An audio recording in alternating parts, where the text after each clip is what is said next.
આપનું નામ અને પરિચય? વંદે માતરમ. હું ભુવાજી Nagjibhai Desai, Vihotar foundation all India સમાજ સેવક છું.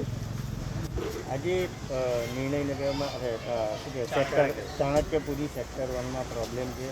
શું મુદ્દાઓ છે, શું માગણીઓ છે?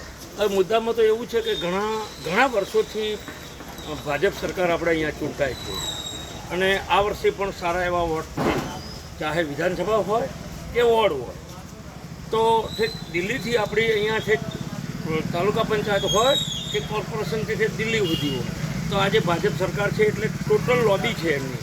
તો જે કાર્યો કરવા એ કરી શકે છે. કારણ કે જે માંગ અમારા અત્યારે હું તો આખા ઘાટોડિયાની વાત કરીશ, પછી ચાણક્યપુરી પર આવીશ. આજે ભૂપેન્દ્ર કાકા જે દાદા છે એમનો જ વોર્ડ ગણાય છે ને. તો આજે હું ઘણી બધી સોસાયટીમાં પરમ દિવસે પણ અમે સમાજસેવક તરીકે જે અમારાથી જે થતા એ ટ્રાયો કર્યા.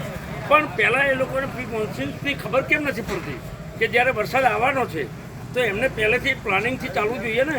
પછી તમે આજે આપણે દેખાવ કરવા હું પાણીમાં આટલો જઈ અને બતાવવા ખાતર શોથી નથી ચાલતું, તો એને પ્રોપર કામ નથી થતું. આજે અમારા ચાણક્યપુરી વિસ્તાર સેક્ટર 1થી માંડીને સેક્ટર 5 જે મધ્યમ વર્ગની પબ્લિક જે રહે છે એ જેમ એમને એ મજૂરી કરીને જીવવાવાળા છે, મધ્યમ વર્ગ જેને ગણાય, તો એમને એટલી બધી તકલીફ હોય છે. જે પાણી ભરાય છે, રોડ રસ્તાઓનું, આ રોડ તમે જોશો તો અહીંયા આગળ હાલત જુઓ, અહીંયાથી તમે કેમેરો તમારું બતાવશો તો એ પ્રોબ્લેમો રહે છે.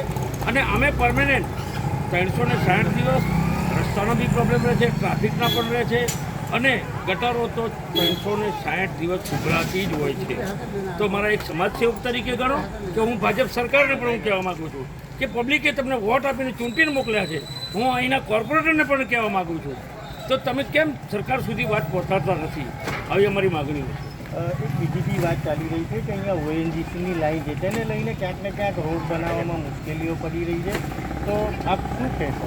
એમાં એવું છે કે હું પણ સમજું છું કે જ્યાં ઓએનજીસીની હોય ત્યાં પ્રોપર રોડ ના થાય, આરસીસી રોડ ના થાય. પણ કહેવાનો મિનિંગ એ છે કે આજે આ ઓએનજીસીનો પટ્ટો જે છે તો ત્યાં આગળ પ્રોપર પ્રોરાણ કરીને જે ડાઉન છે એને પ્રોપર પ્રોરાણ કરી અને એના ઉપર નોર્મલ તમે આરસીસી કરી શકો. અત્યારે પાતળું આ રાખીને જતા રહે એટલે પાછું તૂટી જાય. પોઝિશન એની હોય છે. ઘણા બાળકોની અમને પણ ડર લાગે છે. અહીંયા જેમ તળાવ ભરાતું હોય એ રીતની પોઝિશન છે. શું માગણી છે?